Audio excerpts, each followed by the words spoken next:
Hello everyone, it's Friday மார்னிங்கிலேருந்து வாசல் பெருக்கியாச்சு, வீடெல்லாம் clean பண்ணியாச்சு. வழக்கம் போல் பூ கட்டுற வேலை எல்லாமே தேர்ஸ்டேவே முடிஞ்சுது. அரளிப்பூ கொஞ்சம் தோட்டத்தில் இருந்து எடுத்துகிட்டு வந்திருந்தாங்க. அப்புறம் சாமந்தி பூ வாங்கியிருந்தேன். எல்லாத்தையும் சேர்த்து வியாழக்கிழமை திங்கக்கிழமைனாலே எனக்கு பூ கட்டுற வேலையே சரியாக போயிடுங்க.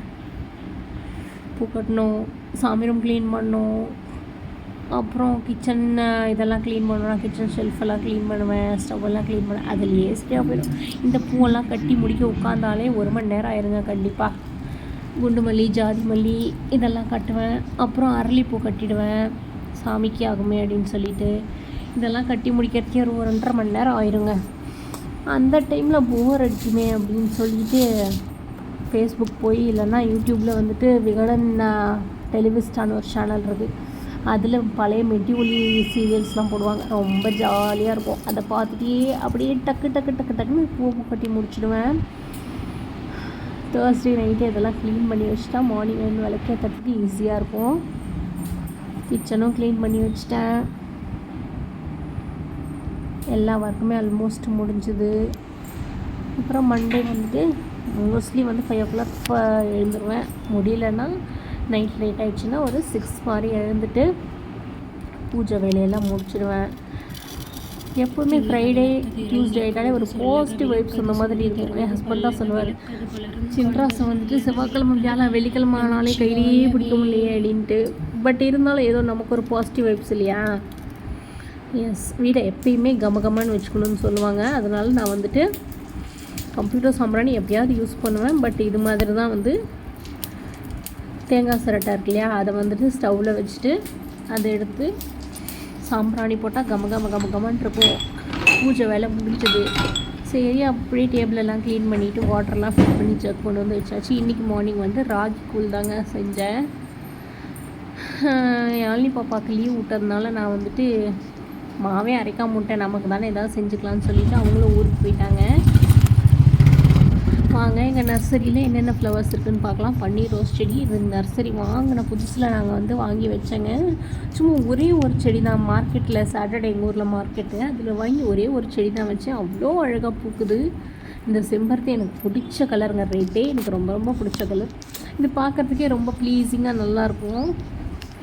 மாமரத்துலலாம் இப்போ தான் வந்துட்டு கொஞ்சம் கொஞ்சமாக பிஞ்சு விட ஆரம்பிச்சிருக்கு. இது சப்போட்டா மரம். இதுலேயும் இப்போ தான் வந்துட்டு நிறைய பறிச்சிட்டோம். அதனால் 1-2 காய் தான் இருக்குது. கோழியெல்லாம் அழகாக வந்துட்டு இறை கொத்திகிட்ருக்கு. மாங்காய்க்கு ஐ எம் ஆக்சுவலி வெயிட்டிங். எதில் எடுத்தாலும் இந்த பாலில் வந்துட்டு சூடான பாலில் வந்து நீங்கள் மிளகாயை வந்துட்டு கிள்ளி போடுங்க, அதனால் அப்படியே தயிர் தோஞ்சிரும்லாம் சொல்கிறாங்க. அதெல்லாம் நம்பிடாதீங்க மக்களே, அதெல்லாம் நடக்கவே இல்லை. அதனால் பாலை ஓரளவுக்கு லைட்டாக சுண்டை காய்ச்சிட்டு அப்புறம் 1 ஸ்பூன் தயிர் எடுத்து நல்லா அந்த பாலில் மிக்ஸ் பண்ணி விட்டுட்டிங்கன்னா ரொம்ப நல்லாயிருக்கும். எங்கள் யாழினி பாப்பா இருந்தாலும் என்னடா இப்படி குறும்பு பண்ணுறாளே, நம்மளை டயர்டாக்குறாளே அப்படின்னு சொல்லிட்டு செம்ம கடுப்பாக இருக்கும். அவகிட்ட கோவப்பட்டுக்கிட்டே இருப்பேன், அவளும் திருப்பி கோவப்பட்டுக்கிட்டே இருப்பாள். பட் ஸ்டில் அவள் இல்லைனாலும் ரொம்பவே போர் அடிக்குது. இதெல்லாம் வந்து நான் வச்சுருக்கேன் இன்டோர் பிளான்ஸு. ஏதாவது சும்மா விளையாட்டுக்கு சொன்னால் கூட மேடம்க்கு இப்போ அப்படி ஒரு கோவம் வந்துடுது. அவங்க ஸ்கூலில் பேரண்ட்ஸ் மீட்டுக்கு நான் வரலன்னு சொன்னேன். அப்புறம் போனேன்னு சொல்லி சும்மா கிண்டல் பண்ணேன். அதுக்கே 2 நாள் என்கிட்ட பேசல. தேங்க்யூ. வீட்டில் விளக்கேற்றுறதுக்கு முன்னாடி ஃபஸ்ட்டு வந்துட்டு வாசலில் குபேர விளக்கு ஏற்றிடுவேங்க. ஏற்றிட்டு அதுக்கப்புறம் பூஜை ரூமில் விளக்கேற்றிட்டு வீடு ஃபுல்லாக சாம்பிராணி காட்டிட்டு அதுக்கப்புறம் வந்து துளசி மாடத்துக்கு விளக்கேற்றுவேன்.